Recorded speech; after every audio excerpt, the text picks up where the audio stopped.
walal amal bi ghairi ilmi, dan tidak pantas amal itu tanpa ilmu, karena ilmu itu pantasnya harus dengan amal, atau sebaliknya ilmu pantasnya bersandingan dengan amal, sebagaimana amal pantasnya berhubungan dengan ilmu. Karena setiap ilmu tanpa amal maka dia seperti pohon yang tidak berbuah, atau ilmu tanpa amal maka dia seperti sesuatu yang pincang, tidak akan connect. Nah, maka jamaah, amal itu sandingannya adalah ilmu. Beramal tanpa ilmu, a'maluhu mardudatun la tuqbalu. Setiap amal itu tanpa ilmu dia ditolak dan tidak diterima. Apakah ilmu itu kita harus pahami ketika duduk di majelis ilmu? Ya, tidak mesti memahaminya, tetapi kalau kita paham itu nikmat Allah. Lagu lamun de paham sekedik de amalan, nah itu menjadi apa? Cahaya dari Allah Subhanahu wa taala. Yang penting kita sudah duduk, jageleh wahai majelis ilmu. Di jageleh tokol ada kadenganga apa mau dena. Nah ya. Tapi menggugurkan kewajibannya untuk menuntut ilmu, maka amalnya pun diterima oleh Allah. Kenapa? Karena memang sampai situ batasannya diberikan paham oleh Allah Subhanahu wa taala. Angka pelungguh dende ukur iri itu pinter ngaji atundi. Ya, karena paham itu milik Allah Subhanahu wa taala. Sepaham pelungguh itu adalah sehidayah Allah. Setidak paham kita, ya situlah sampai batas Allah memberikan kita hidayah. Yang penting kita dapat hidayahnya. Maka sedikit amal dengan sedikit ilmu yang kita pahami itu jauh lebih hebat ketimbang banyak ilmu tapi tidak dilangsungkan dengan amal. Bismillahirrahmanirrahim. Bismillahirrahmanirrahim. Assalamualaikum warahmatullahi wabarakatuh. Al-Mukarramun, segenap takmir Masjid Al-Amin yang dimuliakan Allah Subhanahu wa taala. Mami-mami tiang, tokoh agama, tokoh masyarakat, bapak-bapak, ibu-ibu, singkatnya hadirin hadirat jamaah maghrib dan isya yang dimuliakan Allah Subhanahu wa taala. Alhamdulillah wa syukurillah, bersyukur kehadirat Allah Subhanahu wa taala bahwa malam ini kembali kita dapat hadir di rumah Allah yang mulia ini dalam keadaan sehat walafiat guna kita melaksanakan kewajiban kita dan kebutuhan kita, yakni salat maghrib, dan kita duduk bermajlis. Semoga Allah Subhanahu wa taala senantiasa melapangkan hati kita, meluaskan rezeki kita, memberikan keberkahan dan ridhonya, memberikan kita keselamatan, keafiatan fid din wad dunya wal akhirah. Amin ya rabbal alamin. Salawat dan salam tak lupa atas junjungan alam baginda Nabi besar Muhammad sallallahu alaihi wasallam yang telah menuntun kita menuju hidayah Allah Subhanahu wa taala. Jamaah dirahmati Allah Subhanahu wa taala, kita lanjut kajian kitab Nashihul Ibad, masih pada babul Usyari, bagian yang ke-10 dalam bab ini. Wal maqalatus lisah, pada pertemuan yang lalu tentang keutamaan siwak disampaikan langsung oleh Rasulullah SAW.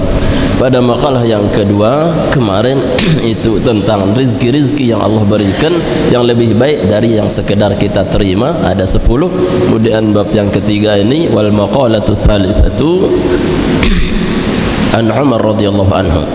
Nasihat yang ketiga dalam bab 10 ini disampaikan oleh Umar bin Khattab radhiyallahu anhu. Beliau mengatakan asyaratun minal khisali la tasluhu bi ghairi asyratin tuqarinuha. Ada 10 hal, kata Umar bin Khattab, minal khisali, dari beberapa perkara, la tasluhu, yang tidak pantas, bi ghairi asyratin, dengan 10 hal. Artinya ada 10 hal itu yang tidak pantas kecuali dengan 10 hal. Ya, artinya dena pautlah bersandingannya 10 ini dengan 10 yang tidak layak untuk disandingkan. Karena semua kita niki memiliki 10 potensi ini, maka yang mengiringinya tuqarinuha, yang mengiringinya adalah 10 yang baik ini diiringi dengan 10 yang baik, maka itu menunjukkan kesempurnaan di dalam iman dan Islam kita.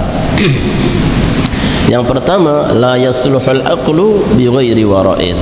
Pertama, tidak pantas akal itu selain dibarengi dengan wara'. Artinya pasangannya akal itu harus wara'. Wara' itu artinya ijtinabul mahdzurat, artinya adalah mengenal dan meninggalkan larangan-larangan Allah. Jadi akal ini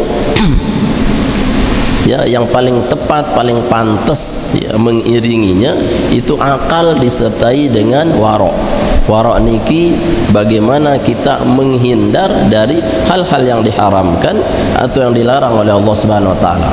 Sehingga lamun kita gunakan akal kita untuk wara', maka akal bukan hanya untuk sekedar berfikir, membentan temete rezeki, membentan ngurus dunia, membentan ngurus anak, membentan rumah tangga, ya, tetapi akal itu yang paling pas pikirannya adalah apa? Bagaimana mengenal larangan Allah Subhanahu wa taala. Nombe agar kita niki meninggalkan larangan Allah, karena semua asalnya adalah akal dan pikiran. Makanya kata ulama, hati-hati dengan pikiranmu, karena pikiranmu adalah tindakanmu. Maka kalau di Al-Quran bukan dengan pikiran, tapi mulai dari mata. Wa qul lil mu'minin yaghuddu min absarihim wa yahfazu furujahum. Katakan buat orang beriman, yaghdudna, hendaklah mereka menundukkan pandangannya. Karena kalau yang kita pandang itu masuk ke dalam akal kita, apa yang kita pikirkan itulah yang akan menjadi hati kita. Apa yang ada di hati dan akal akan menjadi tindakan kita. Maka hati-hati dengan pandangan kita, karena dia akan masuk ke akal kita. Makanya Al-Quran mengatakan innas sam'a wal basar wal fu'ad kullu ulaika mas'ula. Pandanganmu pendengaranmu, kemudian hatimu itu akan menjadi pertanggungjawaban. Jadi yang paling pas menyertai akal itu jemaah, kita kenal larangan Allah Subhanahu wa taala. Makanya pentingnya mengaji. Pentingnya mengaji agar kita kenal mana halal haram. Ya, mun seolah-olah kata Umar, kalau kita tidak kenal halal haram, maka akal ini akan liar. Liar dengan apa yang akan dia lakukan di narak batasan. Oleh karena ini wajib kita mengaji dengan ilmu agama agar akal ini tersaring dengan ketaatan dan meninggalkan larangan Allah Subhanahu wa taala. Namun kurang akal jangan dia masuk. Sehingga apa? Orang yang cerdas itu kan kata Nabi, al-kayyis man dana nafsahu wa amila lima ba'dal maut. Orang cerdas itu menggunakan akalnya untuk menundukkan nafsunya. Ya, wa amila lima ba'dal maut, dan dia beramal untuk setelah kematiannya. Itu cerdas dalam Islam. Ya, kalau cerdas dalam Al-Quran, ya, disebut rasyidun. Ya, ulaika humur rasyidun. Ya, apa yang pertama Allah sebutkan, yakni habbaba ilaikumul iman wa zayyanahu fi qulubikum wa karraha ilaikumul kufra wal fusuqa wal isyan ulaika humur rasyidun. Rasyid itu artinya cerdas. Ya, araran rasyid ya lagu dan cerdas-cerdas. Ya. Rasyidun artinya orang yang cerdas. Orang cerdas itu cirinya pertama, habbaba ilaikumul iman. Allah membuat kita cinta dalam iman, serang beramal dalam iman. Wa karraha ilaikumul kufra wal fusuq. Orang cerdas itu dia benci yakni kefasikan dan kekufuran. Dia benci banget maksiat, dia benci kekufuran. Itu orang cerdas. Kemudian wa karraha kufra wal fusuq lisan wa jalna minar rasyidin. Dia benci maksiat maka dia cerdas. Itu cerdas dalam Al-Qur'an. Rasyidun yang kedua, ya, dilanjutan tentang puasa niki, yakni ulaika humur rasyidun juga.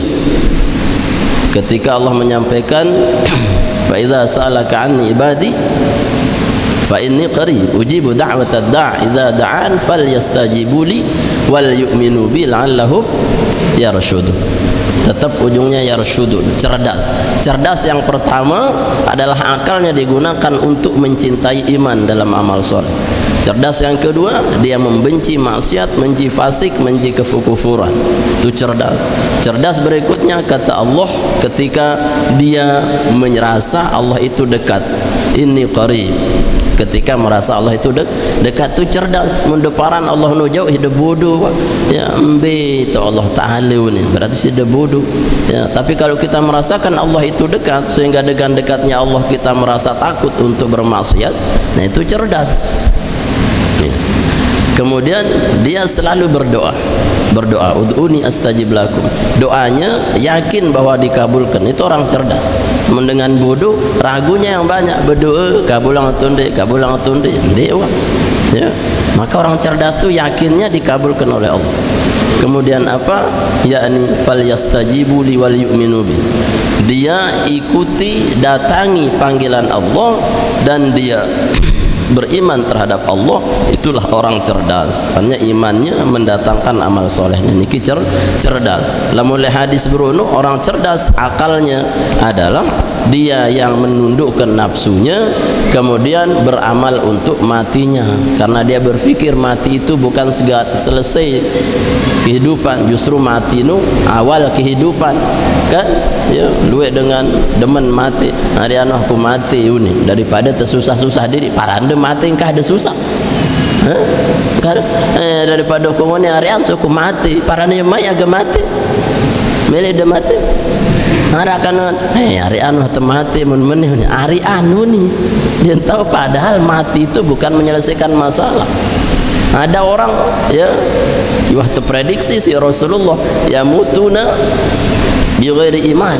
Banyak orang di akhir zaman ini mati tanpa membawa iman. Saya anggapnya iman nu remeh-temeh dalam mati. Anggapnya mati nu adalah biasa, ampun selesai dari urusan dunia. Luwe dengan gagal main judi online misalkan, nanti jamak sin aro mati waharian gantung diri parah menggantung diri itu menyelesaikan masalah, justru itu mendatangkan masalah lebih besar. Karena hidup yang awal dimulai bukan di dunia tapi hidup setelah akhirat. Nah niki aro harian temati dia dengan harian mati ya, harian terhidup ya, banggalah hidup ya, karena kalau kita udah mati sudah lewat amal kita. Nah jadi cerdas itu begitu. Wal ajiz, sementara orang lemah bodoh, kata Nabi, man ittabahawa, dia selalu mengikuti nafsu, artinya akalnya mengikuti syahwatnya ya, pandangannya mengikuti syahwatnya, hatinya mengikuti syahwatnya ya. Wa tamanna 'ala Allahi tamani, dan dia berharap terhadap Allah tapi sekedar harapan kosong saja. Seandainya kendaitan keris nulik dalam tanah kejualan haji 100 juta nih, mau itu sekian persen. Ini mengandai-andai sesuatu yang tidak perlu diandai-andai ya. Ukurannya marak neke sak viral Quran luwe dagang es mele marak Gus Miftah seandainya aku tolok itu kan tidak bisa direkayasa, harapan-harapan kosong ya, sehingga makin viral dagang es teh ukuran apa, berdoa seandainya bisa seperti pengajian Gus Miftah itu tolok ya, mele dah tolok jangan ya, hebatnya dagang es itu ternyata dia tidak mengembalikan celaan itu. Kalau seandainya dia mengembalikan celaan itu dengan emosi, maka dia jatuh ke wailul likulli humazatil lumazah, celakanya pengumpat yang diumpat. Tetapi ternyata pengakuan bapak anu apa, makan dia disili aron dia ganti sili, aku istighfar doang. Makanya istighfarnya itu diangkat oleh Allah, yang satu ditenggelamkan. Ya, makanya pelungguh kalau diumpat itu pada si ngumpat balik berarti si wail dua-duanya ya, maka harus lebih munda umpat alhamdulillah engkau Allah aku nih ya ya Pak Jidolah mau tapi masalah mengangkatnya itu ya Allah Subhanahu wa taala ya, makanya sesuai betul udah itu dengan yang di hikam itu apa katanya, idfan nafsaka fi ardil khumuli fama nabata minasyai'i illa min ba'di dufniha ya, tanamlah, kuburlah dirimu dalam tanah ketidakterkenalan karena sesuatu yang tertanam di dalam tanah belum tentu itu tertanam selamanya. Justru dengan ditanam dia seperti pohon yang akan terus menjalar ke atas. Kalau tidak ditanam di dalam pohon kan ini tiup. Justru karena dia ditanam di dalam tanah maka dia subur sampai asluha sabitun wa faruha fis sama, sampai akarnya menjulang ke bawah sampai ke atas. Nah itu orang yang merendah terhadap Allah. Makanya kita tanam diri kita serendah-rendahnya ukurannya, tapi di situ Allah angkat seperti biji-bijian. Ketika dia ditanam barulah dia muncul. Kalau dia tidak ditanam tidak akan muncul dia. Nah, dalam ilmu tasawuf, nah orang itu pedagang es betul-betul ditanam dirinya dalam kehinaan, sabar, maka muncul dia faruha fis sama sampai atas. Aneh, saya kan ngebayang 100 juta ompol-ompolan ya. Siapa yang mau membiayai dia umroh? Telu travel tolak aja, anaknya gratis beasiswa sampai piran-piran sekolah. No, Bali ini terperiri, pokoknya lengkap. Melihat sih maka jadilah dagang es.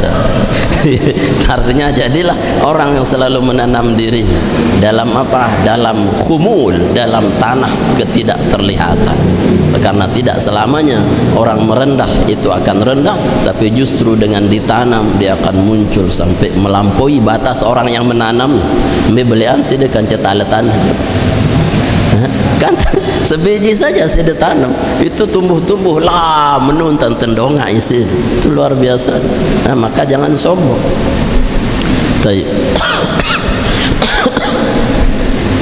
Kemudian qala Amir bin Qais, ya Amir bin Qais mengatakan idza aqluka amma la yanbaghi fa anta aqilun. Kalau akalmu dengan akalmu engkau gunakan amma la yanbaghi pada sesuatu yang tidak pantas dipikirkan oleh akal, maka engkau tidak berakal ya. Mun sida mikir si akal no ya, Amir bin Qais mengatakan sinde-inde ieu gende pikiran si akal, yang akal itu tidak digunakan seharusnya untuk berpikir tentang itu, maka sidene kurang akal ya. Sinde-inde angan artis, angan piran mau bedayet kejar ngelaimun jari ya. Yang saya pikirkan itu bagaimana ibadah kita, bagaimana akal ini jadi cerdas dengan agama, bagaimana akal ini mengenal hukum-hukum Allah, bagaimana akal ini bekerja agar kita dekat dengan Allah. Munda tengadu akal berarti kita tidak punya akal. Waruwi an Nabi SAW, dan Rasulullah SAW bersabda, al-aqlu nurun fil qalbi, akal itu cahaya di dalam hati, yufarriqu bainal haqqi wal batil, yang akan memisahkan antara yang hak dengan yang batil. Jadi akal ini kaitannya dengan hati. Apa yang Anda fikirkan itu akan muncul dalam hati. Ketika akal ini berbicara tentang hukum Allah, keagungan Allah, berfikir tentang ayat-ayat Allah, maka itu mencari cahaya dalam hati. Menwahjari cahaya dalam hati, maka dia bisa membedakan yang hak dengan yang batil. Lagu kalau akal tidak pernah berfikir dengan ayat Allah, maka dia akan gelap di dalam hati, dan gelapnya tidak bisa membedakan mana yang hak, mana yang batil. Dia pada doang senengat aro aku je apa-apa wahune saya datang aku bait ndek ku lecok lagu uni misalkan. Kemudian yang kedua, walal amal bi ghairi ilmi, dan tidak pantas amal itu tanpa ilmu, karena ilmu itu pantasnya harus dengan amal, atau sebaliknya ilmu pantasnya bersandingan dengan amal, sebagaimana amal pantasnya berhubungan dengan ilmu. Karena setiap ilmu tanpa amal maka dia seperti pohon yang tidak berbuah, atau ilmu tanpa amal maka dia seperti sesuatu yang pincang, tidak akan connect. Nah maka jemaah, amal itu sandingannya adalah ilmu. Muntaber amal tanpa ilmu, a'maluhu mardudatun la tuqbalu. Setiap amal itu tanpa ilmu dia ditolak dan tidak diterima. Apakah ilmu itu kita harus pahami ketika duduk di majelis ilmu? Ya tidak mesti memahaminya, tetapi kalau kita paham itu nikmat Allah ya. lagu lamun de paham sekedik de amalan, itu menjadi apa? Cahaya dari Allah Subhanahu wa taala. Yang penting kita sudah duduk jagelah wahai majlis ilmu di jagelah tokol ada kadenganga apa mau dena nah ya tapi menggugurkan kewajibannya untuk menuntut ilmu, maka amalnya pun diterima oleh Allah. Kenapa? Karena memang sampai situ batasannya diberikan paham oleh Allah Subhanahu wa taala. Angka pelungguh dende ukur iri itu pinter ngaji atundi. Ya, karena paham itu milik Allah Subhanahu wa taala. Sepaham pelungguh itu adalah sehidayah Allah. Setidak paham kita ya situlah sampai batas Allah memberikan kita hidayah. Yang penting kita dapat hidayahnya. Maka sedikit amal dengan sedikit ilmu yang kita pahami itu jauh lebih hebat ketimbang banyak ilmu tapi tidak dilangsungkan dengan amal. Nah, maka si pantas tipe amal ya ilmu. Waqala sallallahu alaihi wasallam, Rasul bersabda, afdalul a'mal al-ilmu billah. Seafdal-afdal amal itu adalah ilmu billah, mengenal, mengetahui tentang Allah Subhanahu wa taala. Jadi amal si paling bagus itu adalah apa? Mengenal Allah, ya. Ilmu ma'rifah dengan Allah, mengenal Allah. Mengenal apanya? Mengenal sifatnya, ya, jangan zatnya. Karena tafakkaru fi khalqillah wala tafakkaru fi zatillah. Berfikir bukan tentang zat Allah, tapi bagaimana kita mengenal Allah lewat sifatnya, lewat namanya, lewat hukumnya, lewat larangannya, lewat perintahnya, ya lewat nabinya. Itu yang berhubungan dengan ilmu. Maka si wajib terpelajarin pertama adalah ilmu tentang agama. Ibnu Lusan mengatakan awal wajibin alal insan ma'rifatul ilah bistiqad. Si paling pertama harus terpelajarin, kita tahu ya itu adalah ilmu tentang agama Allah. Saya nggak muntah tahu ilmu agama Allah, maka mesti muncul amal. Muncul amal. Nah, amal itulah sandingan yang terbaik dengan ilmu. Mun ara amal tu dia si ilmu dan cocok. Ada ilmu ndak dengan amal ndak cocok. Maka cocoknya amal harus dengan ilmu. Innal ilma yanfa'uka mahu qalilul amal wa kathiruhu. Sungguhnya ilmu bermanfaat untukmu sedikit amal atau banyak amal. Pokok terpaham kita ngaji sedikit ilmu sedikit amal atau banyak amal itu adalah manfaat yang terbaik. Si penting apa? Si penting tengaji, tidak mempengaruhi besar atau kecilnya amal. Pokoknya ilmu. Ilmu dulu, maka dia akan mempengaruhi besar atau kecilnya amal. Semakin besar ilmu kita, semakin muncul besar amalnya. Intinya adalah di ilmu kita. Angka ngaji jemaah dik agar apa? Kita tahu bagaimana seharusnya beramal. Wa innal jahla, dan sungguhnya kebodohan la yanfa'uka mahu qalilul amal wala katsiruhu, dan kebodohan itu tidak bermanfaat sedikit amal atau banyak amal. Ya, kalau dengan bodoh tidak ilmu, maka amal sedikit atau banyak tidak akan manfaat. Tapi dengan ilmu, amal sedikit atau banyak pasti manfaat. Pasti manfaat ya, ilmu itu walaupun sedikit ilmu tapi pasti dia manfaat dalam amal. Kalau tidak ada ilmu, masalahnya anda narak apa amal yang bermanfaat. Makanya pentingnya ilmu. Nah, kemudian yang berikutnya walal fauzu bi ghairi khasyatin, dan tidak ada keuntungan yang pantas bi ghairi khasyah tanpa adanya rasa takut terhadap Allah Subhanahu wa taala.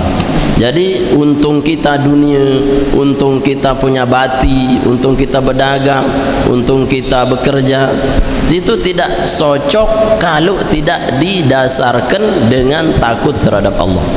Jadi pasangan untung le dunia nu ya adalah apa? yakni khasyah, takut jok Allah taala. Sehingga lamun untung takut jok Allah, minimal ada zakat yang keluar, ada sedekah yang dikeluarkan mun untung. Atau ketika dia untung ada sujud syukurlah yang muncul. Atau ketika dia untung dia memuji Allah alhamdulillah. Ya, atau ketika untung dia berikan orang makan. Ya, atau ketika untung muncul ibadah-ibadah. Nah, karena rasa takutnya untung doang dia narak takut jok Allah taala. Nah, bisa lain jadinya untung duit kadu jok senggigi. Jadi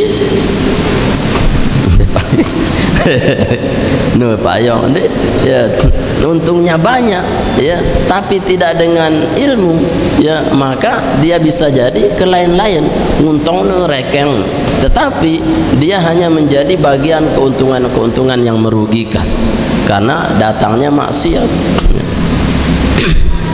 Rekeng saja di Al-Quran disebut apa, alladzi jama'a malan wa 'addadah ya, dia hanya mengumpulkannya dan menghitungnya. Yahsabu anna malahu akhlada, dia kira hartanya akan mengekalkannya. Ini dengan untung lagu dan takut ya Allah Ta'ala. Luwek mau ne kumpulang ne lagu apa, karena iri gana kekal lalu isi harta, padahal tidak ya, kala sekali-kali tidak ya.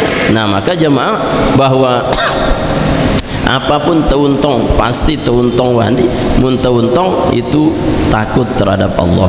Kenapa? Karena itu yang mendatangkan amal. An Abi Hurairah, hadisnya daripada Nabi SAW dari Abu Hurairah, la yadkhulun naru, tidak masuk an-naru kepada neraka, man baka, orang yang menangis, min khasyatillah, karena takut terhadap Allah, hatta yalijal laban fi dhar'i, sampai masuknya kantong susu itu sampai masuknya laban susu fi dhar'i, ke dalam kantong susu. Artinya saya takut terhadap Allah Subhanahu wa taala dan dia menangis, maka dia tidak akan pernah masuk neraka sampai ukurannya susu itu masuk ke dalam kantong susu. Nah, artinya tidak akan pernah dia masuk ke dalam neraka. Lamun apa munara takut ya Allah Subhanahu wa taala.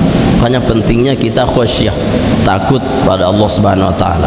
Di Al-Qur'an disebut zalika liman khasyya rabbah. Semua itu jannah, surga, radhiyallahu anhum wa radu'an, zalika liman khasyya rabbah. Kalau dia takut terhadap Allah, Allah sebut dia ulama. Innama yakhsyallah min ibadihil ulama. Yang takut terhadap Allah namanya ulama. Ulunggu ina bau jari ulama. Ya, ibu-ibu ulama sidak. Ulama tundi. Ulama kalau dia takut terhadap Allah, untungnya dia takut terhadap Allah maka jadi ulama. Dari sisi Al-Quran, semua orang yang takut terhadap Allah disebut ulama. Kemudian setelah dia takutnya naik ke khauf menjadi aulia. Ala inna aulia Allah la khauf alaihim wa lahum yahzanun. Ketika dia menjadi kekasih Allah, sudah tidak ada takut apapun kecuali hanya pada Allah Subhanahu wa taala. Nah, jadi ya, keuntungan apapun harus disandingkan dengan takut terhadap Allah. Berikutnya wala sultanu bi ghairi adli, dan tidak pantas kekuasaan atau sesuatu seorang penguasa bi ghairi adlin, tanpa dengan keadilan. Jadi harus adil. Menjadi pemimpin dia tahu adil berarti dia cocok ya. Dia cocok karena sifat pemimpin itu harus adil ya, harus adil. Makanya Allah itu sifatnya al-adl, adalah adil, tidak mungkin zalim. Ya, Nabi amanah ya, tidak mungkin khianat ya. Kemudian orang-orang sebagai pemimpin itu pantasnya adalah adil, karena adilnya itu memposisikan dia di naungan yang pertama kan. Si pertama tersebut dari 7 golongan yang diberi naungan itu siapa? Imamun adil, adalah imam, pemimpin si adil ya.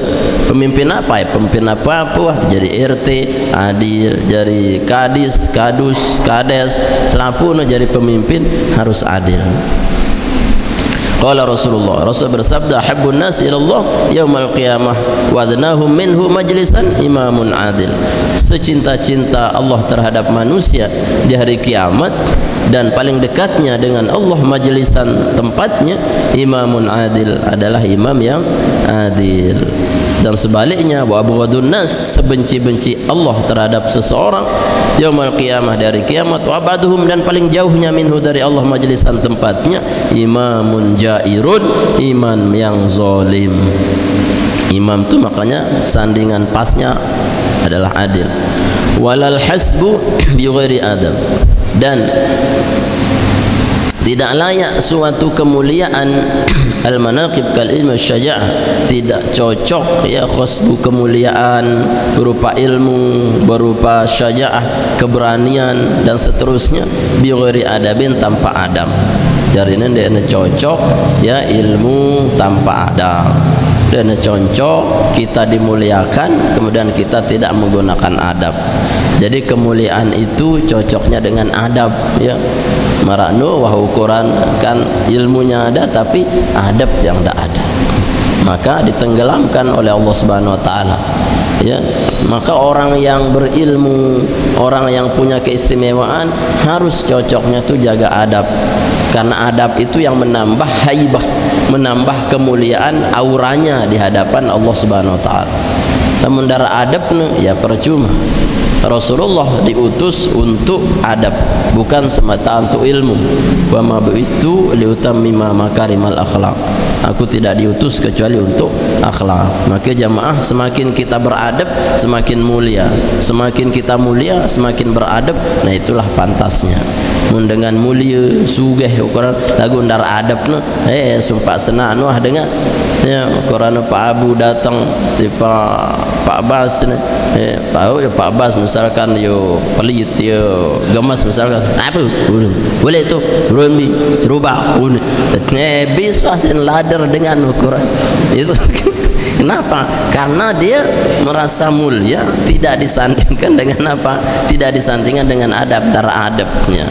Yang mun adab, misalkan go, datang balik, apa rorah, darah temangan, nasi kebuli, unik, ini apa? Datang lekaki dengan kada, ini ada tuan guru nih nunggu sidi, unik. Padahal dia narabe tuan guru, ya fitnah doang, datang walau ego, mbe.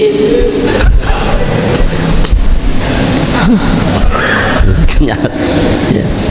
Jadi kemuliaan itu dengan adab, bukan kemuliaan itu dengan tidak adab. Setinggi-tinggi orang mulia, sekaya-kaya tapi tidak ada adab, tidak cocok, tidak akan diterima oleh Allah Subhanahu wa taala. Nah, wah ngebak. Oke.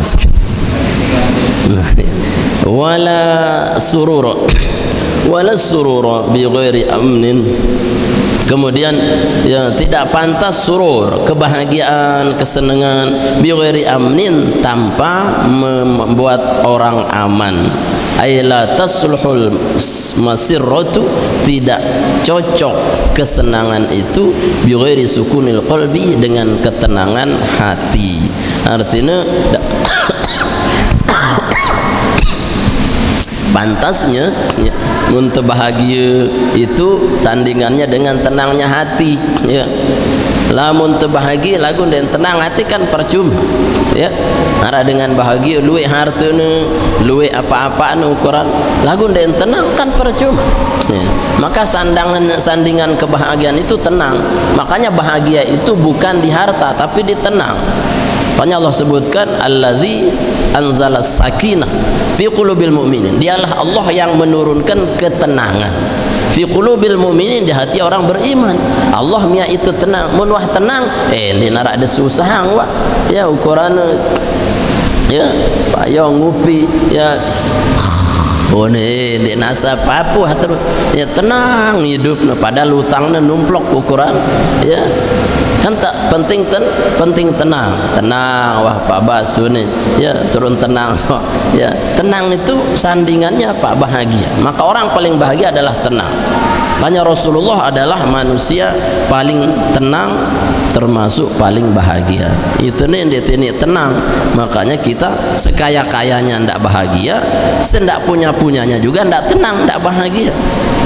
Jadi seharusnya kita kaya tenang, kita tidak punya pun tenang. Nah itulah hakikat kebahagiaan.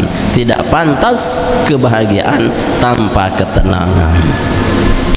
Walal ghina bi ghairi judin, dan tidak pantas kekayaan bil mal, dengan harta, bi ghairi judin, tanpa kedermawanan. Jadi sandingannya kaya itu adalah dermawan. Dek paut mun sugih pelit. Nah mun miskin pelit, cocok sedikit kok sedikit ya. Kalau kaya sandingan tu dermawan, lamun pelit dia nak cocok, lamun miskin sandingannya dermawan juga, jangan pelit ya. Sehingga apa, pelit itu dibenci baik di aghnia atau di fuqara ya. Karena orang fakir, orang miskin itu sedekah, maka diangkat rezekinya oleh Allah ya. Kalau kaya itu sedekah juga lebih dikayakan oleh Allah. Berarti dia narak tu cocok pelit nu ya, dia narak tu cocok ya. Sampai di Al-Quran dibenci oleh Allah Subhanahu Wa Taala ya, dibenci oleh Allah Subhanahu Wa Taala dengan apa, neraka. Ukurannya ara'aital ladzi yukadzibu biddin fadzalikal ladzi yad'ul yatim wa la yahuddu ala ta'amil miskin ya. Tak pernah peduli tentang orang miskin, itu berarti kan pelit ya.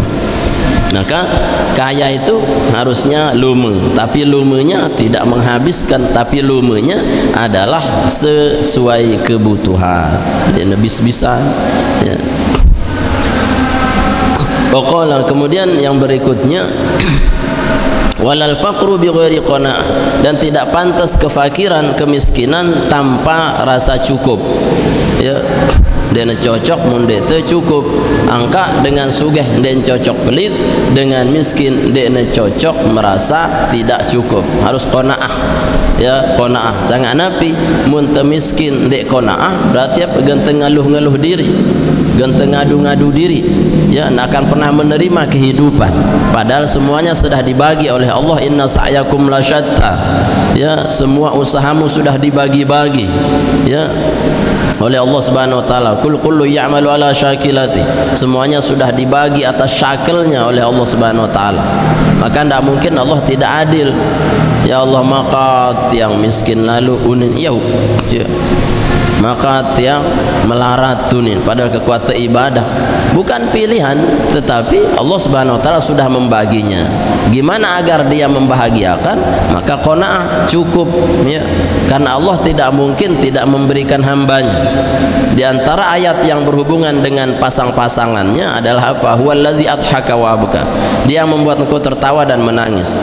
Wallazi amata wa ahya, dia yang menghidupkan mematikan.